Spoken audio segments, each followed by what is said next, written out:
¿Qué hules, amigos del sector cómic MX? Y aquí ya con el buen Adrián de nueva cuenta para pues celebrar, estamos todavía celebrando el Día del Cómic Mexicano y decimos de nueva cuenta porque ya este es el segundo video en el que vamos a tener a otros invitados para celebrar este día.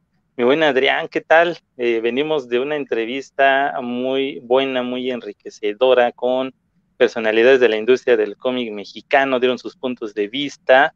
Y bueno, pues ahora vamos con un pequeño grupo, yo apenas los estoy conociendo, digo pequeño grupo porque sé que son dos, no sé si son más en su colectivo, pero pues por algo se empieza, ¿no? Vamos a checar qué otras formas hay de expresión del cómic mexicano y bueno, ¿qué me puedes contar, mi buen Adrián?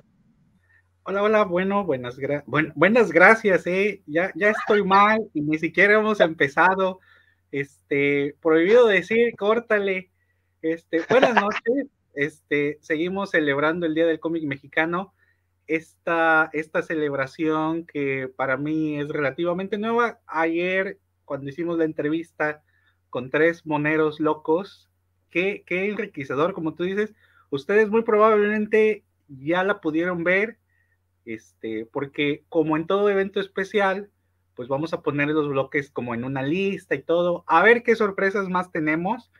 Acuérdense que nuestro evento del año pasado, el Batman Day, causó mucha expectativa, y me refiero que tuvo buena recepción. Ahí se ve en los numeritos, grandes personalidades, y bueno, ya estamos haciendo contenido que siempre ha sido serio, pero nos ponemos más serios. Fíjate que quiero presentarte a unos chicos muy jóvenes. A mí siempre me sorprende esta juventud y el entusiasmo que tienen. Fíjate que ellos los conocí con un cómic que están publicando en una plataforma. Yo ahí lo leí y ahí lo estoy leyendo en Pletomics. Pletomics es parte de Plethora Network. Entonces es una suerte de repositorio de artistas independientes que a lo mejor tienen sus cómics colgados en otras plataformas de estas digitales que conocemos para cómic, llámese Webtoon o llámese alguna galería en Issue. He visto algunas cosas que se arman y que es como esta revista digital que hasta se pasa la página. Digo, hay muchas opciones, y entonces ahí los topé. Como tú sabes, siempre en sector cómic hemos apelado por ir a la fuente, y cuando nos topamos con algo, yo creo que tiene dos características. Uno, que son gente que está picando piedra y que le está chambeando, o sea, que le está buscando a ver a dónde publico mis cosas y cómo le voy a hacer. Y número dos, que necesitan este escaparate, y en sector cómic siempre hemos querido hacer. Obviamente, siempre hay el respaldo de colaboración. Como siempre, a veces alguien pone la idea y decimos, órale, vamos. Entonces, para eso está sector cómic, y nosotros también hemos tenido ese apoyo comercial. Vean la entrevista que nos hicieron en Rompeviento TV, en el programa Santos Comics de nuestro querido amigo Martín Arceo. También ya tenía un poco de tiempo que se había grabado, pero Sí, la vuelves a ver o dices, caray, o sea, a mí por ahí recibí unos comentarios que me halagaron, que me dijeron, oye, qué bien Dark Chloe, qué bien tú, que muy honestos. Eso creo que nos ha caracterizado, el ser honestos.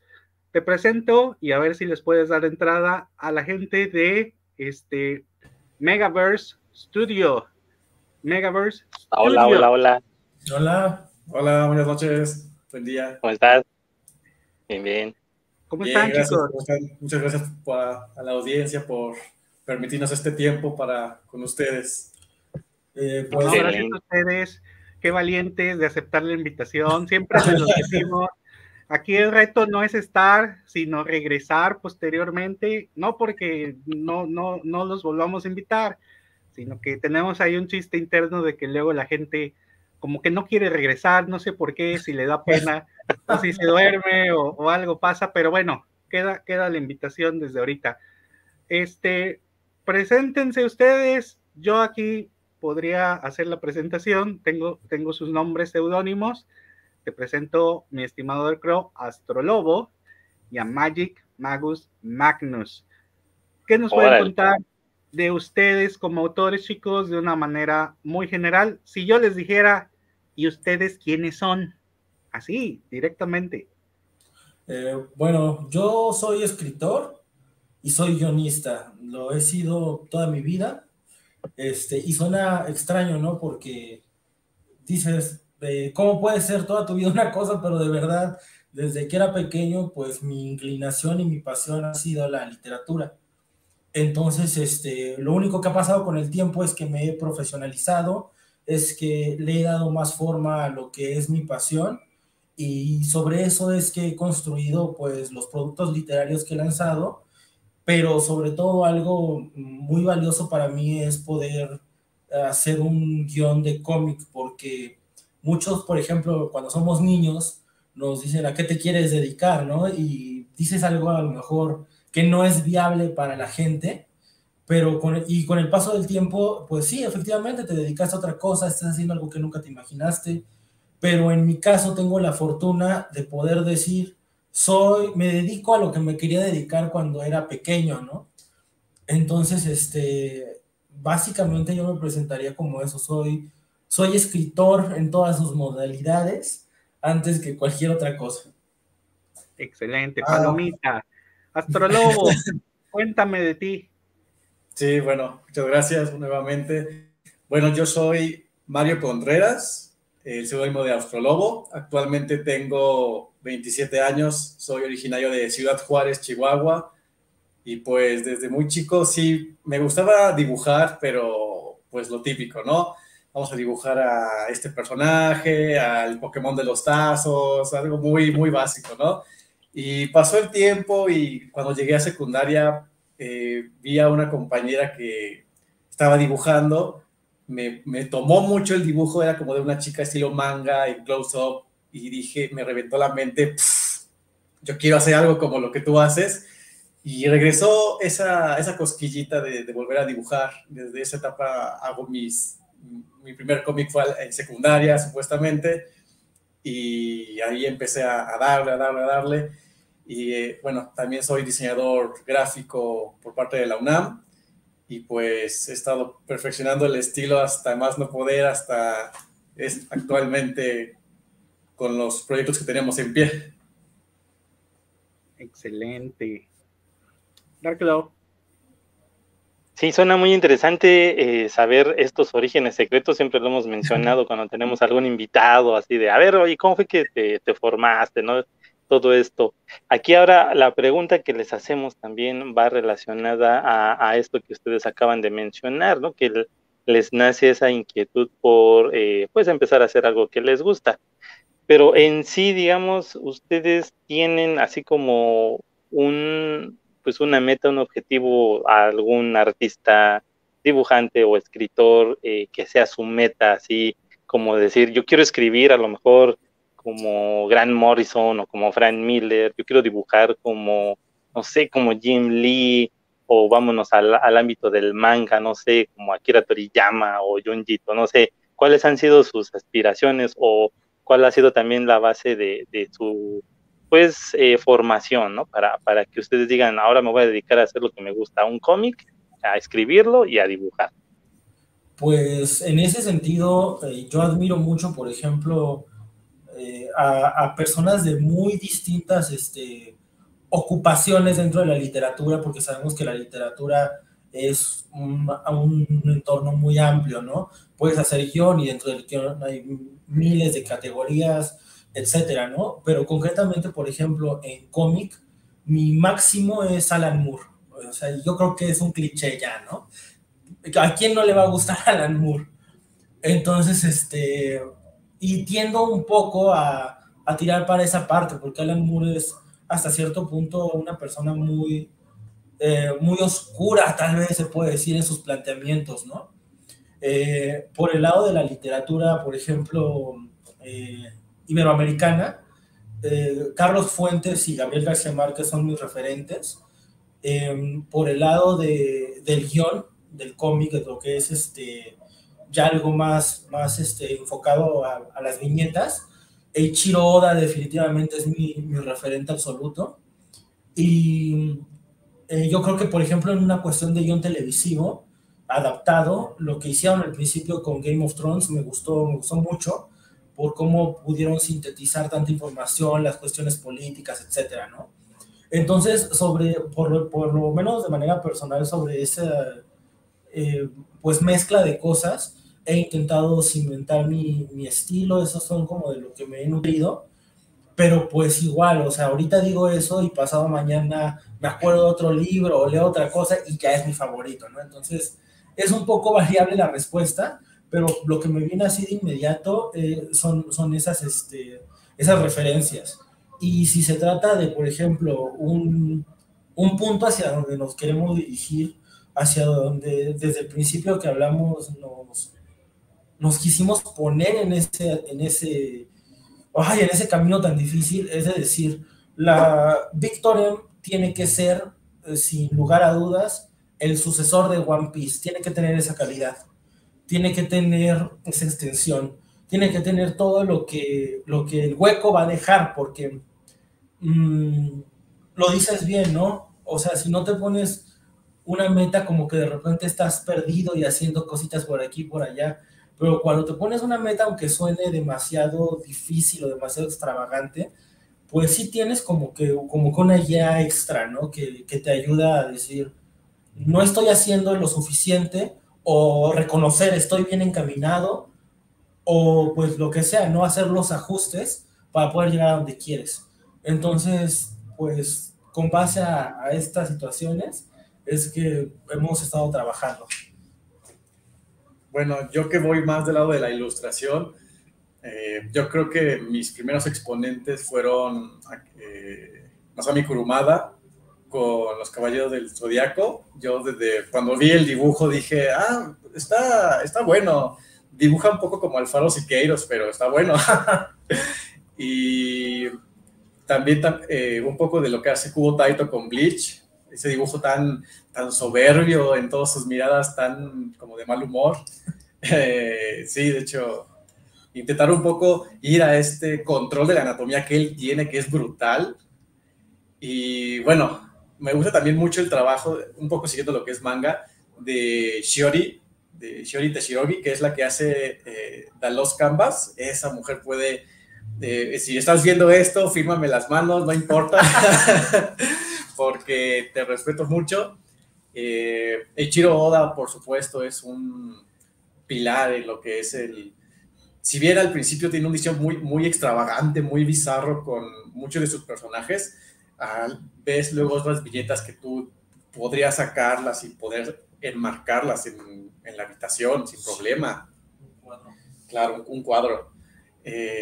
También, bueno, ya un poco pasando a lo que es el cómic americano, estoy hay muchos, hay varios, no puedo escoger solo a uno, pero sí el que siempre se me viene a la mente es Jorge Jiménez, que tiene una ilustración brutal, y ese men cada vez se va superando, cada vez que tú crees que está en supernova. Es un supernova, siempre que crees que está en un lugar, va más allá. Ivan Reis, también me gusta mucho su trabajo con Black Knight, me gusta mucho lo que hace con Green Lantern, o Linterna Verde. Me gusta mucho lo que hace en esa etapa, creo que ha hecho también cosas mejores, pero me gusta mucho en esa etapa que tiene. Jim Lee y Greg Capullo son ya de cajón, obviamente, son increíbles en lo que hacen y cada vez también lo hacen mejor. Ya es un estilo, yo creo, el estilo Jim Lee, el estilo Greg Capullo. Y alguien que está llegando con paso fuerte a lo que es la industria son tanto Belén Ortega y Daniel Mora. Daniel Mora fue el que hizo el traje de Batman para Fortnite. Ese men también está en otro nivel. Y aquí en México, alguien a quien yo respeto mucho por todo lo que ha logrado es Affairs, es el ilustrador que hace Soul Keeper. A pesar de que no es muy, muy sonado, yo lo conocí en mi etapa de la universidad y vi todo lo que logró con su proyecto de Soul Keeper y me inspiró mucho por lo que él estaba haciendo. y dije, no, él tiene que ser algo muy buen representante de lo que es el cómic mexicano. Y también el maestro Humberto Ramos con su mejor representación de Spider-Man, yo creo que también insuperable, también sin palabras. Excelente, chicos. Pues gracias por compartir esto. La verdad, para nosotros suena trillado y lo hemos dicho muchas veces estos últimos días, pero es bien importante conocer a lo que le tiran los autores, digo, por lo menos a quienes consumimos o a quienes vamos a leer. Eso explica muchas cosas. Ahora sí me gustaría que me platicaran sobre Victor M. ¿Cómo nace este proyecto? Obviamente, por cuestiones de tiempo, tendrá que ser algo muy concreto, pero ocupen esta ventana para presentar lo que están haciendo a un nuevo público, al público que llega a Sector Cómic MX. Yo quiero compartir con todos ustedes, audiencia, y con mi estimado Carlos, que se me hace un excelente esfuerzo lo que están haciendo. Sin embargo, creo que precisamente lo que falta es un poco de esta información, porque yo se lo dije directamente a Astrolobo, oye, es que busco información y no la encuentro, o sea, ya tengo el cómic, ya lo leí, ya estoy enterándome de qué va, pero ¿cómo aprovecharían este espacio para contarnos de qué va y hacerles un poquito de promoción específicamente para que la gente se enamore y diga, oigan, pues yo lo quiero buscar, yo lo quiero comprar, porque sé que también está o lo pueden conseguir en versión física? Digo, en digital es muy accesible, pero ustedes saben que el fan lo que quiere es más y más. Si alguien descubre esto y los atrapa, lo primero que van a pedir es más. Digo, suena muy lógico. Cuéntenme de Victor M, chicos. Bueno, desde la parte del guión, ha sido un proyecto que ha tenido muchas épocas, porque, por ejemplo, yo como escritor estoy acostumbrado a veces a llevarme demasiado tiempo con las obras, porque las perfecciono y las pulo hasta el detalle, ¿no? Entonces, mi manera de trabajar es bajo una máxima que dice: el tiempo de mis lectores es sagrado, por eso trato de que todo quede perfectamente claro. Entonces, yo tengo que revisitar muchas veces un producto literario, y con Victor M., aunque es guión, no ha sido la excepción, porque soy también el diseñador de los personajes. Entonces, a través del diseño de los personajes se expresan muchas cosas. Para empezar, desde el punto de vista comercial, te atrapa cuando ves algo diferente, cuando ves un personaje con determinada filosofía de colores, o sea, muchas cosas que otras personas se dedican a obviar o copiar, son puntos que yo intento hacer muy fuertes, porque allá donde la gente no está siendo lo suficientemente exigida por sí mismos, es en donde a veces radica que su producto puede hacer mejor que otros. Entonces, no es por una situación de competencia malsana, sino es por una situación de dar algo diferente al público, y yo sé que también suena súper trillado, ¿no? Pero el punto no es saber qué hacer, sino cómo hacerlo, ¿no? Porque muchas veces, pues sé que tengo que hacer un buen cómic. Bueno, ¿cómo haces un buen cómic? Sé que tengo que diseñar un buen personaje. ¿Cómo diseñas un buen personaje, no? Entonces, muchas veces, esas preguntas tan fundamentales no son tomadas en cuenta a la hora de la creación de un producto. Y más si es un producto que te va a entrar por los ojos directamente, ¿no? Entonces, me he gastado mucho tiempo en hacer el diseño de personajes, por ejemplo. Los he hecho tantas veces cada uno, y además el nivel de información es tanta que precisamente por eso cuesta algo de trabajo encontrar la hebra conductora de cómo acceder al producto que es Victor M. Pero respondiendo, por ejemplo, con poquísimas palabras a la pregunta, Victor M. se trata acerca de conquistadores. Es el arquetipo de la historia. Los conquistadores son el eje rector de todo el argumento. Y un conquistador se puede definir como una persona que impone su forma de vida a otras. Y desde un aspecto pues políticamente correcto, hoy en día se ve muy mal ese arquetipo, ¿no? Porque de inmediato viene a la mente dictadores, viene Hitler, viene quien quiera, ¿no? Por no poner nombres sobre la mesa. Pero no es algo que asocias con algo positivo. Sin embargo, Víctor M. tiene dos puntos de vista. El punto de vista del conquistador, que efectivamente es un gobernante, y el punto de vista de la persona que logra conquistarse a sí misma. Entonces, sobre eso hay una frase que me gusta mucho, que dice: no hay mayor conquistador que aquel que se ha dejado conquistar por el mundo, porque entonces ahí es donde surge la empatía. Y sobre este mismo juego de ideologías es que se desarrolla el guión. Entonces podemos ver enfrentado a una persona a un conquistador que tiene la ideología de la esclavitud, por ejemplo, como un medio viable de gobierno, enfrentarse contra una persona que tal vez su reino tiene que ver con la meritocracia y todos sus frutos como ente rector o productivo tienen que ver sobre eso. También lo que es la aristocracia, ¿no? Que es cómo se hereda a través de la sangre. Y muchas de estas visiones dices, wow, o sea, hay gente que si lo ve, que si ve el personaje y ve el fundamento del personaje, aunque no sea políticamente correcto, se va a identificar con él. Y entonces ahí estamos rompiendo una barrera en donde estamos en un tiempo en donde ya no podemos decir casi cualquier cosa, porque va a haber situaciones adversas, a alguien no le va a gustar, ¿no? Y el ser conquistador también significa ser valiente. Entonces, muchas de estas cosas vienen precisamente sobre eso, sobre retar al lector a pensar diferente y a encontrar la forma de defender efectivamente en un mundo real la forma en la que ellos viven, la forma en la que ellos piensan. Entonces, es básicamente eso, el arquetipo del conquistador en acción.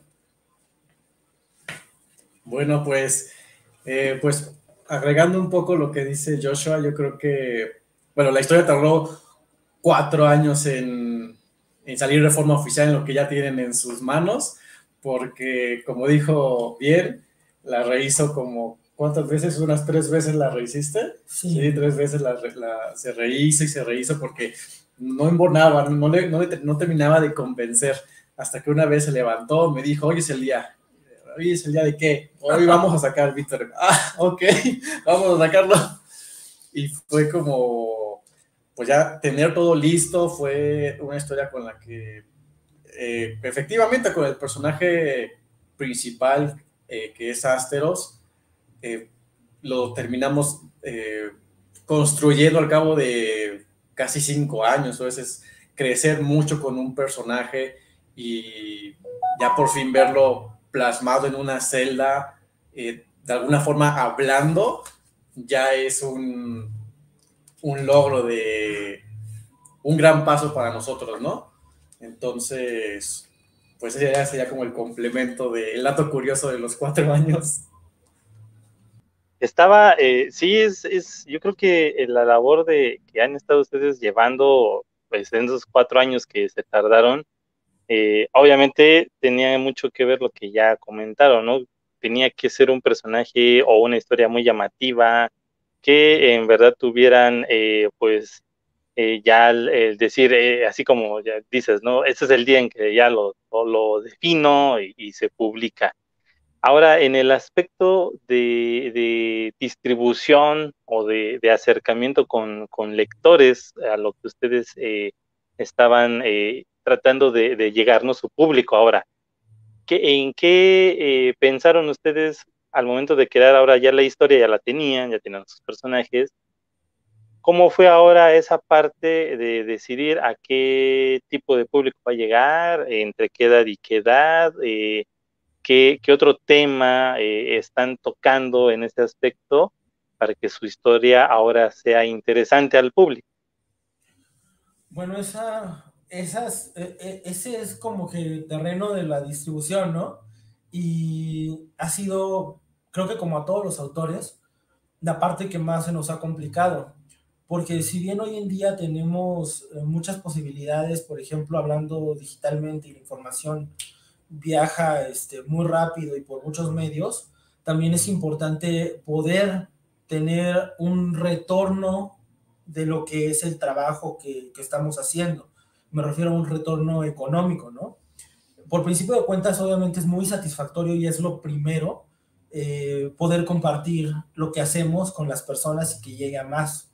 Pero Víctor tiene una característica que lo hace algo difícil de comercializar y es su extensión. Entonces, si nosotros, por ejemplo, vamos a una editorial que se dedica a sacar a la venta cómics, es difícil que le puedan dar luz verde a un proyecto que tiene una longitud tan extensa, porque sí hemos sacado aparentemente poco contenido en cuestión de páginas, ¿no? Pero está pensada para hacer una historia larga.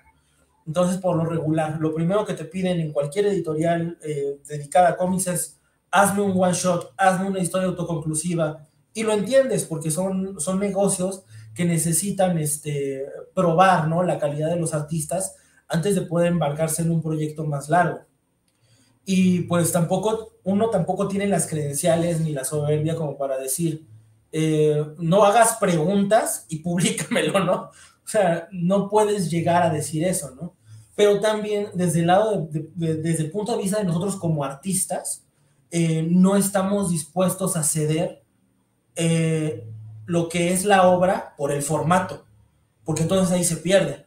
Entonces, si nos han dicho, tienes que hacerla más corta, tienes que hacerla autoconclusiva, tiene que caber en determinadas páginas, entonces ahí es donde nosotros decimos, no podemos hacer esa concesión, por lo menos con Víctor. Y hemos decidido por darle como que más espacio para que pueda ir avanzando, y tal vez después en un tomo recopilatorio en donde una saga completa se pueda vender y todo eso, ya algo con más forma, que digamos lleguemos a un punto de descanso dentro de la trama, entonces ya poder comercializarlo de una forma más agresiva, ¿no? Ya sea por nuestra cuenta, porque por ejemplo los libros que he escrito los hemos editado bajo el sello de Megaverse y los hemos vendido por nuestra cuenta, o bien pues ya que el proyecto se vea con mayor forma y más cuerpo, poder ya llegar con una propuesta más seria, con una editorial que tenga una capacidad de distribución más amplia. Sí, y bueno, referente un poco a lo que son el tema de formatos, si bien, bueno, nos inclinamos un poco más a lo clásico, ¿no? Pues vamos a imprimirlo, vamos a hacerlo físico, a la gente le gusta, y yo me incluyo también, tenerlo en la mano, ¿no? Porque como que uno siente que conoce más la obra por tenerlo en la mano, aparentemente. Pero vino la idea a la mente de, por ejemplo, One Punch Man se publicó al principio como un webcómic y ahorita, bueno, ya lo vemos como anime, aunque creo que se disfruta un poco más en Zelda. Pero empezó como un webcómic, le empezó a ir bastante bien y ya fue cuando se pasó a un terreno físico. Entonces, ya no existe esta limitación de vamos a hacerlo todo en físico. Ahora, con los medios digitales, pues ya se puede llegar a un rango muchísimo más amplio, se puede llegar a gente de todas partes que puedan disfrutar una obra que les guste. Y pensando un poco en lo que es en el rango de la edad, pues ahora sí que me gusta pensar que algún momento, digo, esto sea con un poco más de tiempo, también el tiempo lo dirá más bien, que podemos llegar a ser como un Berserk, que Berserk ya también es una obra bastante larga, que tiene unos temas bastante densos y que él toca desde otras perspectivas temas que tanto en cómic y en manga se abordan de forma muy superficial. Entonces, estas historias donde nada es, como dicen los Thundercats, nada es... o sea, ves más allá de lo evidente. Es, ¿no?, ver más allá de lo evidente, claro. Entonces, pues, contestando un poco también a la pregunta, yo me inclinaría un poco más a mayores de 15, tal vez. Sí, es que sí tiene algunas celdas Sí. medio fuertes y va a tener más fuertes aún. Entonces, claro, no es gore nada de eso, pero pues en una cuestión de guerra, por ejemplo, no es un paso por el campo y es un tema que se tiene que tratar con mucho respeto, aún cuando es un cómic, ¿no? No es una nota periodística en donde hay rigor de otro tipo, ¿no? Pero también a nivel artístico, cuando hablas de una guerra, cuando hablas de sus secuelas, cuando hablas de todo ese tipo de cosas, lo tienes que tratar con respeto porque si no, no te lo va a comprar nadie prácticamente, ¿no?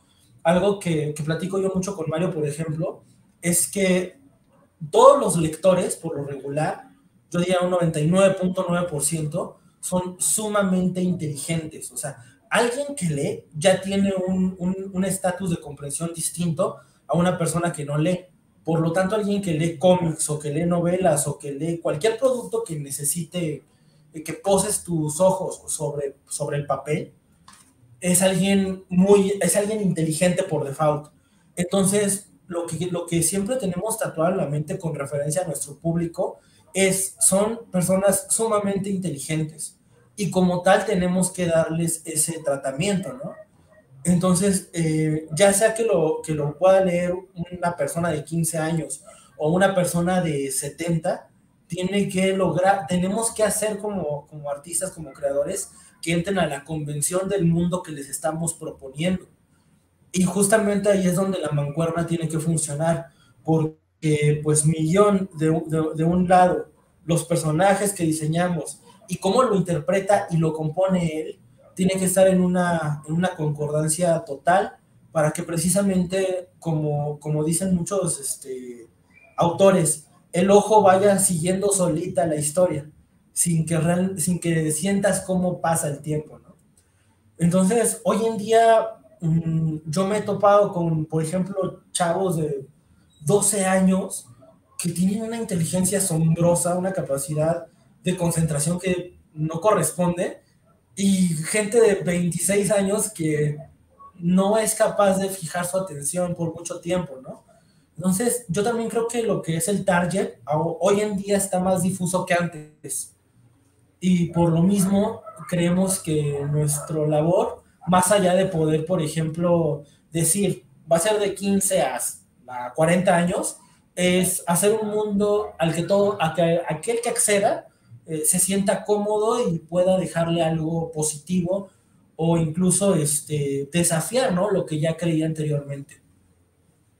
Gracias, chicos, me queda muy claro, me impresiona su ímpetu, en verdad. Precisamente es por lo que hacemos esto. Creo que tienen los elementos, creo que tienen muy claro el camino. A mí, como siempre, y es una cuestión que yo le preguntaría a cualquiera, pues ahora sí, el chiste es hacerlo, ¿no? Y creo que ya ustedes llevan un gran camino recorrido. En verdad, los felicito, agradezco que compartan esto con nosotros. Creo que estos espacios son precisamente para esto.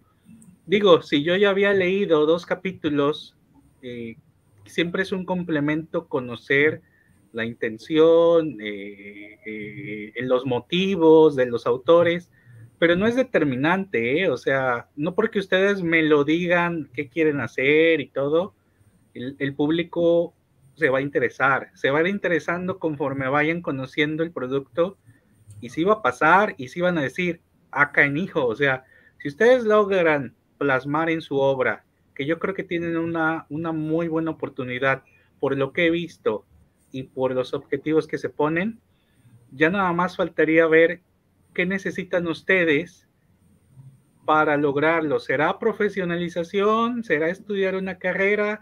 Creo que ya tienen algunos elementos. En 2 minutos que nos quedan, ¿qué podemos darles nosotros como audiencia? ¿Qué podemos darles a ustedes como medios? Porque ayer nos tocaron y me tocó un botón así bien importante que uno de nuestros entrevistados nos dijo, es que ustedes son parte de un engranaje y dije, claro, soy parte de esto. Tenemos que difundir los proyectos. Nosotros no vamos a determinar si son buenos o malos, ¿eh? Los que los va a determinar es el público, porque hay público para todo. Exacto. Y entonces, si ustedes transmiten esto que me están contando, que les digo que creo que ya tenemos un buen inicio, yo no lo veo imposible ni por bajarles la emoción o la expectativa, ni por alabarlos, ni por decirles ya lo tienen, porque no es así. Esto es, el mundo es de quien lo trabaja, de quien le echa ganas, y seamos muy sinceros, no sabemos qué va a pasar. Digo, muy lógico, hay de dos sopas, o le pegan, o es uno de sus proyectos que van a modificar y va a ser el siguiente. Esa creo que es mi visión en muchos proyectos. De 10 va a pegar uno, a lo mejor este es el bueno, no lo sé, a mí me da muy buena vibra. La pregunta específica era, ¿qué podemos hacer? ¿Qué puede hacer la audiencia? Y para finalizar, ¿dónde podemos leerlos? ¿Dónde podemos comprarlos? El espacio es suyo. Pues lo único que yo le pediría, por ejemplo, a la audiencia directamente es la oportunidad. La obra, cualquier obra artística tiene que hablar por sí misma, porque lo que estamos haciendo precisamente es un complemento, ¿no? Poder hablar a nivel más personal, ¿no? De las situaciones que nos atañen como creadores de un producto literario. Pero finalmente lo que tiene que hablar por sí mismo es la obra. Si esto tú te lo encuentras en la banca de un parque y lo agarras y te gusta, la obra habló solita, no sabes ni quién lo escribió, ni cuáles son sus objetivos, ni nada, pero pues habló así de sencillo. Entonces, estamos muy en consonancia, muy en concordancia con esa idea, trabajamos todos los días sobre ese precepto. Entonces, lo único que pediríamos del público, de la gente que nos está escuchando, incluso de las personas que pueden tener algún... ¿Cómo se puede decir esto? Sí, algún canal para distribuir o para hacer llegar nuestro producto, es eso. Solo necesitamos la oportunidad. Más allá de eso, ya es una cuestión de hacer clic con el público adecuado, y no más que eso, siento yo. No sé qué te opinas tú. Bueno, yo a toda la gente que nos esté escuchando ahora mismo, yo creo que pediría un poco de la cultura del ilustrador y del escritor de novela gráfica, llámese cómic también. ¿Por qué? Porque muchas veces creemos o no hay aquí esta cultura de ilustración. De hecho, cuando te dicen, oye, me voy a dedicar a ilustración, por lo general no te denominan así, te dicen, te vas a dedicar a hacer dibujitos o vas a ser dibujante. Entonces, pues, ¿dónde quedó ese respeto a la profesión, no? Entonces, yo creo que un poco más de, ya sea un poco más de foros o de pláticas como la que están haciendo ahora mismo, que es para transmitir lo que es esta cultura de ilustrador y de ilustración, también porque en México sí hay talento, eso sí, no me cabe duda que aquí en México hay mucha gente con muchísimo talento en ilustración y que hace unos cómics que a lo mejor porque no está muy bien distribuido o muy bien comunicado este tema de cómo, si soy ilustrador, qué es lo que necesito hacer de cajón. Yo no me enteré de las cosas que yo necesitaba hasta muy avanzado cuando yo estaba en la carrera. Entonces, y hay muchos tabúes también girando en torno a ello. Entonces hay como muchos mitos, leyendas también que se cuentan alrededor. Entonces un poco más de, bueno, Joshua pidió la oportunidad, eso no cabe duda. Yo pediría un poco más de difusión de la cultura del ilustrador y de la noble acción de hacer un cómic o barra manga. No, y una cosa última que creo importante, porque, por ejemplo, nosotros le hablamos al público consumidor, ¿no? al público que va a leer el cómic o que lo puede comprar. Nuestro cómic está en Pleto Comics, lo tenemos en todas nuestras redes sociales, el link, y de ahí también hay contacto con nosotros para las personas que quieran adquirir una copia física del capítulo especial. Entonces, por esa parte el comercial es ese, y estamos además muy contentos y muy agradecidos de la oportunidad que nos han dado, porque la interfase es genial. O sea, yo antes lo habíamos publicado en otras páginas, pero la gente no encontraba cómo leerlo. Entonces, la interfaz de Pleto Comics nos ha ayudado mucho a que la gente pueda acceder de una manera mucho más fácil, y por ende hemos tenido mayores resultados, ¿no?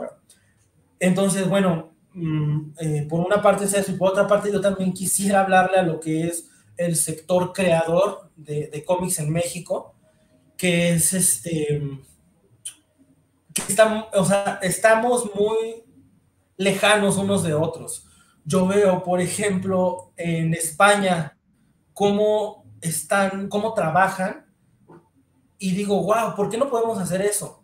Siendo que veo yo muchísimo talento aquí desperdiciado, y digo desperdiciado porque son gente que nació para dibujar, que realmente nació para escribir, que han trabajado ya en proyectos Prime, y que de repente los ves trabajando de cualquier otra cosa, ¿no? Entonces, ¿por qué se da? Porque cuando alguien se acerca a ti como autor, tú, seas quien seas, le dices no. Entonces, entre personas que creamos, tenemos que aprender a decirnos más sí, y entender sobre todo que antes de la ganancia viene el trabajo. Antes de ver trabajar, también tenemos que unirnos. Y nos unimos para poder refinarnos y complementarnos en todas las partes que saqueamos. Entonces, nunca vamos a poder sacar un proyecto adelante que sea importante y culturalmente relevante. Entonces, yo quisiera eso, a la gente que se dedica, ya sea a escribir o a dibujar o a colorear o a entintar, únanse más entre ustedes, porque realmente solo esa unión va a hacer la fuerza. Y pues sería, yo creo que todo, y algo que no quería que se me fuera. Excelente, creo que hemos llegado a muy buenos puntos y se van a sorprender cómo coinciden con otros creativos, con gente que ya está trabajando, con gente que lleva años trabajando y publicando, y me sorprende que hayan usado palabras bien similares. Sí, y creo que ahora sí ya encontramos el meollo del asunto, mi estimado Darklo, y no estoy bromeando, es muy en serio. Sí, amigos, así es. Vámonos. Pues agradecerles el que hayan aceptado la invitación, chavos. Ya saben, también aquí está el foro abierto, y bueno, pues también invitarlos a que nos sigan en nuestras redes sociales. Ahí está apareciendo la cintita. Estamos en Sector Cómic MX en Twitter, Instagram, Facebook, aquí en el YouTube, y en Twitter, y también la aplicación Fikin en Pletora. Vamos a ver ahí algunos artículos que tiene. Ahí seguimos compartiendo cosas. Ahí seguimos compartiendo material con el buen Adrián, así que ya estaremos también recibiendo sus comentarios sobre los otros en vivos que ya grabamos, para que también ustedes se den una vuelta y chequen y vean lo que comentó aquí Adrián, que hay mucha concordancia con lo que mencionan ustedes y con lo que otros profesionales también de la industria han comentado. Pues cuídense mucho, amigos. Esto fue la charla con Megaverse, y pues nos vemos en el siguiente video.